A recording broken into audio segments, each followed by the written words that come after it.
అజంతా ఎల్లోరా పేర్లు ప్రసిద్ధ గుహల పేర్లు. పెనుమర్తి విశ్వనాథ శాస్త్రి అజంతా అనే కలం పేరుతో ప్రసిద్ధ కవి కాగా, గొడవర్తి భాస్కరరావు ఎల్లోరా అనే కలం పేరుతో ప్రసిద్ధ జానపద పరిశోధకులు, రచయిత, సంకలనకర్త.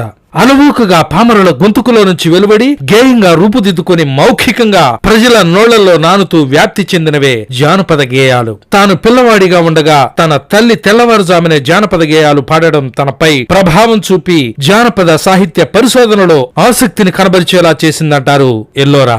జానపద గేయాల సేకరణలో ఎంతో పరిశ్రమించిన పరిశోధకులు ఎల్లోరా. నేదునూరి గంగాధరం తర్వాత వందలాది జానపద గేయాలు సేకరించిన పరిశోధకుడు ఎల్లోరా. తాను సేకరించిన జానపద గేయాలను ఆల్ ఇండియా రేడియో మద్రాసు వారికి అందజేయగా, వారు ఎల్లోరా కృషిని ప్రోత్సహిస్తూ ఆ గేయాలను రేడియో ద్వారా ఆంధ్ర ప్రజానికానికి వినిపించేవారు. తాను సేకరించిన గేయాలను జానపద గేయాల పేరుతో 2 సంపుటాలుగా వెలువరించారు ఎల్లోరా.